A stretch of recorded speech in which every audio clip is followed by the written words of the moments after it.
Hello friends, welcome back to our YouTube channel.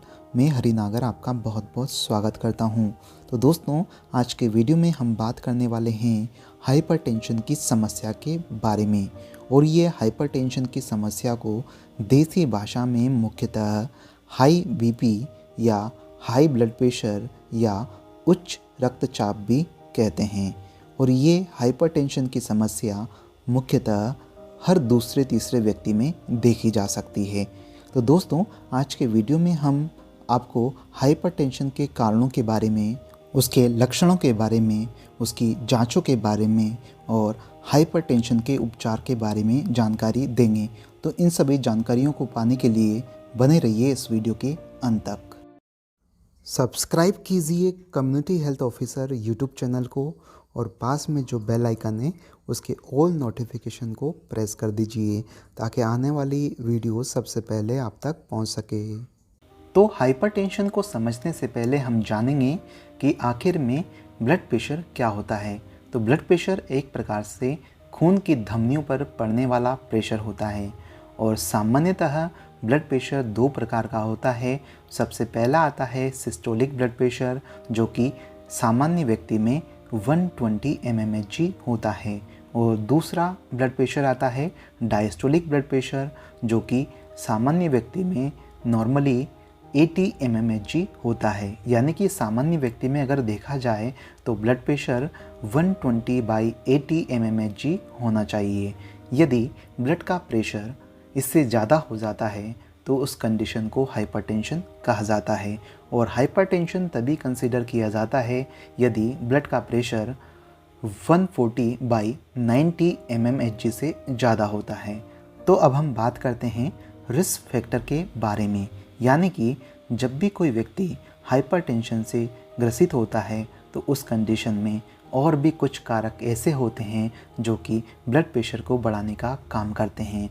जैसे कि यदि कोई व्यक्ति अल्कोहल का सेवन करता है, या किसी का कोलेस्ट्रॉल लेवल बढ़ा हुआ है, या कोई व्यक्ति बहुत ही ज़्यादा सिगरेट स्मोकिंग करता है, या बहुत ही कम एक्सरसाइज करता है, या उसके अलावा बहुत ही ओबेज है यानी कि उसका मोटापा ज़्यादा है, या उसके अलावा किसी में डायबिटीज़ मेलाइटिस की कंडीशन है यानी कि उसका शुगर लेवल बढ़ा हुआ है, तो भी हाइपरटेंशन हो सकता है।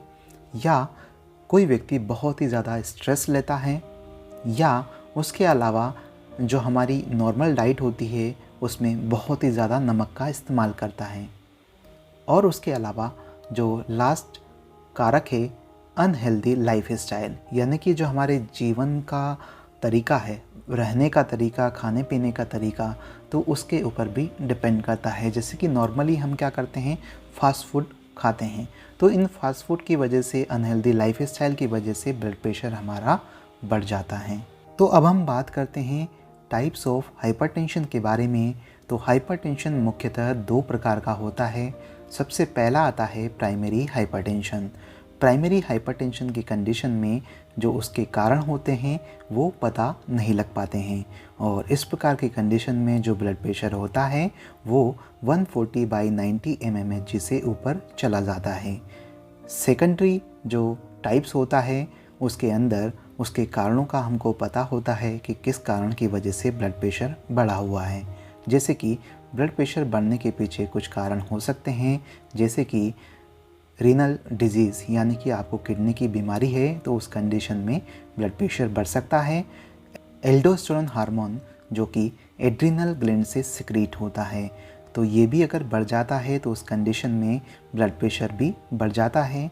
कुछ दवाइयों का सेवन करने की वजह से भी हाइपरटेंशन हो सकता है, या अगर कोई महिला प्रेग्नेंट है तो उस कंडीशन में भी ब्लड प्रेशर बढ़ता है, या उसके अलावा जो हमारी ब्लड वेसल्स होती हैं यदि वो वीक हो जाती हैं तो उस कंडीशन में भी हमारा ब्लड प्रेशर बढ़ सकता है। अब हम बात करते हैं स्टेज ऑफ हाइपरटेंशन के बारे में। यानी कि ब्लड प्रेशर जब भी बढ़ता है तो उसकी एक स्टेज कंसीडर की जाती है कि इतने से इतने लेवल होने पर इस प्रकार की स्टेज होगी, और ये कितना कॉम्प्लिकेटेड और सीवियर हो सकता है। तो सबसे पहले जो कैटेगरी आती है वो आती है नॉर्मल ब्लड प्रेशर की, जिसमें सिस्टोलिक ब्लड प्रेशर 90 से लेकर 119 तक होता है और डायस्टोलिक प्रेशर 60 टू 79 होता है। उसके अलावा प्री हाइपरटेंशन स्टेज में, यानी कि ये हाइपरटेंशन से पहले की स्टेज होती है, जिसको आप अपनी डाइट के द्वारा भी कंट्रोल में कर सकते हैं। तो इसमें सिस्टोलिक ब्लड प्रेशर 120 से लेकर 139 तक कंसिडर किया जाता है और डायस्टोलिक जो ब्लड प्रेशर इसमें कंसिडर होता है 80 टू 89 तक कंसिडर किया जाता है। उसके बाद में आता है स्टेज 1 हाइपरटेंशन। स्टेज 1 हाइपरटेंशन में सिस्टोलिक ब्लड प्रेशर 140 से लेकर 159 तक कंसिडर होता है, जबकि डायस्टोलिक ब्लड प्रेशर 90 से 99 तक कंसिडर होता है। उसके बाद में आता है स्टेज 2 हाइपरटेंशन। तो इसमें सिस्टोलिक ब्लड प्रेशर 160 से लेकर 179 तक कंसिडर होता है, जबकि डायस्टोलिक ब्लड प्रेशर 100 से 109 के बीच में कंसिडर किया जाता है। उसके बाद में बात करते हैं हाइपरटेंसिव अर्जेंसी के बारे में। यदि ब्लड प्रेशर इतना हो जाता है तो उस कंडीशन में कई प्रकार के कॉम्प्लिकेशन क्रिएट हो सकते हैं, इमरजेंसी सिचुएशन क्रिएट हो सकती है। तो इसमें सिस्टोलिक ब्लड प्रेशर यदि 180 से ऊपर की तरफ चला जाता है और डायस्टोलिक ब्लड प्रेशर अगर 110 से ऊपर की तरफ चला जाता है, तो यानी कि ये एक प्रकार से इमरजेंसी सिचुएशंस होती हैं जिसमें आपको इमीडिएट ट्रीटमेंट लेना पड़ता है। अगर इमीडिएट ट्रीटमेंट नहीं लेते हैं तो उस कंडीशन में कई प्रकार के कॉम्प्लिकेशन क्रिएट हो सकते हैं। तो अब हम बात करते हैं जब भी किसी व्यक्ति में ब्लड प्रेशर बढ़ता है तो किस प्रकार के लक्षण देखे जा सकते हैं। तो सामान्यतः जब भी किसी व्यक्ति को हाइपरटेंशन होता है तो सिरदर्द होने जैसी समस्या, आँखों के सामने धुंधलापन, थकान होना, सोचने समझने की क्षमता कम हो जाना, छाती में दर्द होना, सांस लेने में तकलीफ़ होना, पल्स का बढ़ना या घटना, छाती, गर्दन और कान की जो ब्लड सप्लाई होती है, यानी कि उसके आसपास की जो सप्लाई होती है, अगर उसको पाल्पेट करते हैं, छूने पर ऐसा महसूस होता है जैसे कि वहाँ पर बहुत ही ज़्यादा ब्लड सप्लाई हो रही है और वहाँ पर आवाज़ सुनने को भी मिलता है, यानी कि वहाँ पर बहुत ही ज़्यादा नॉइस सुनने को मिल सकती है और जो वहाँ की सप्लाई होगी वो थोड़ी ज़्यादा उभरी सी महसूस होगी। अब हम बात करते हैं इन्वेस्टिगेशन यानी कि जांचों के बारे में। जब भी किसी व्यक्ति का ब्लड प्रेशर बढ़ता है तो उस कंडीशन में उस व्यक्ति को कई प्रकार की जांचें करवानी पड़ सकती हैं। तो जैसे ही वो व्यक्ति डॉक्टर के पास में जाता है तो सबसे पहले डॉक्टर उसकी हिस्ट्री को जानता है, यानी कि जैसे कि पहले किस प्रकार की बीमारी थी, वो सिगरेट स्मोकिंग करता है या अल्कोहल का सेवन करता है, बहुत ही ज़्यादा तनाव है, यानी कि उसके जो फैक्टर्स है उसको जानने की कोशिश करता है। उसी के बेस पर, उसी के अजम्पशन पर वो जांचें लिखता है।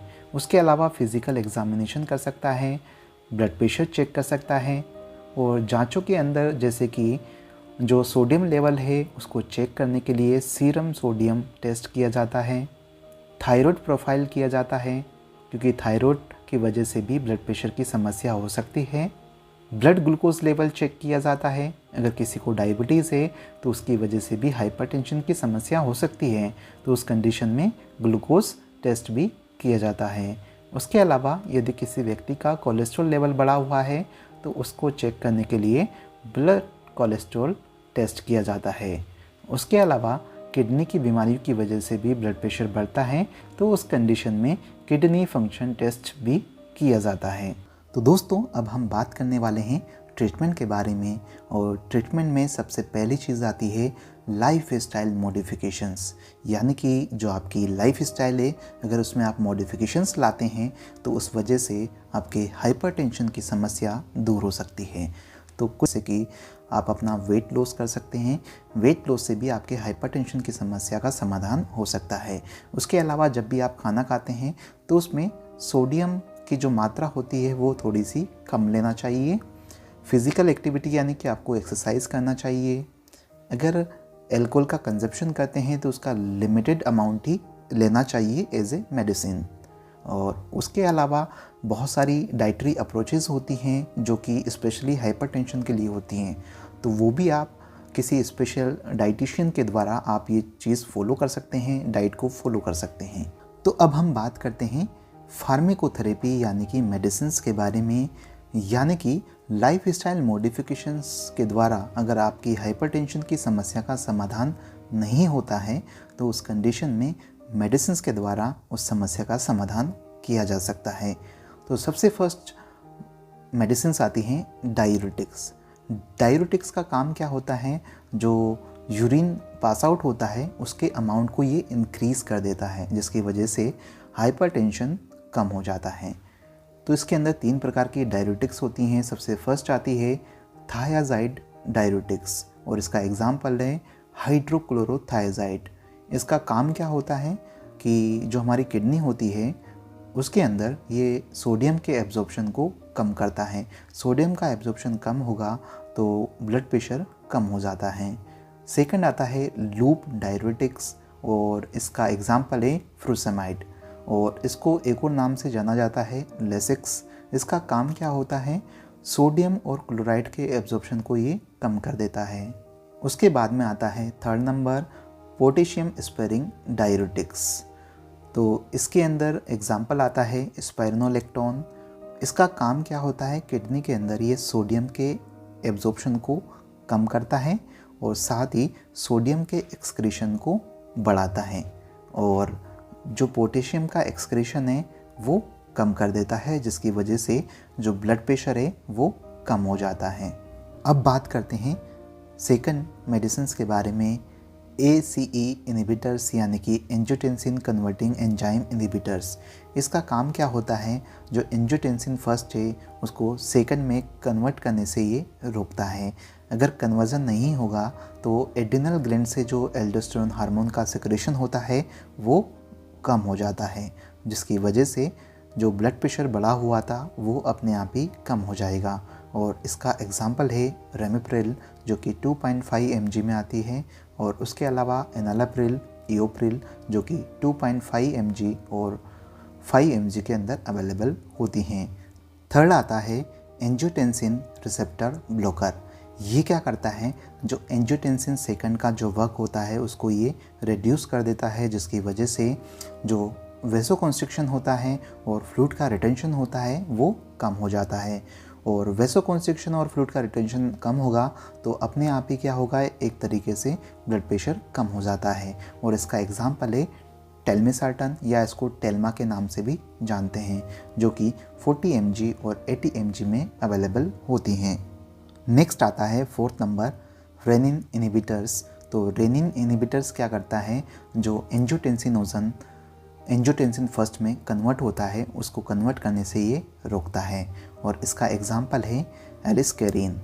नेक्स्ट आता है fifth number calcium channel blocker.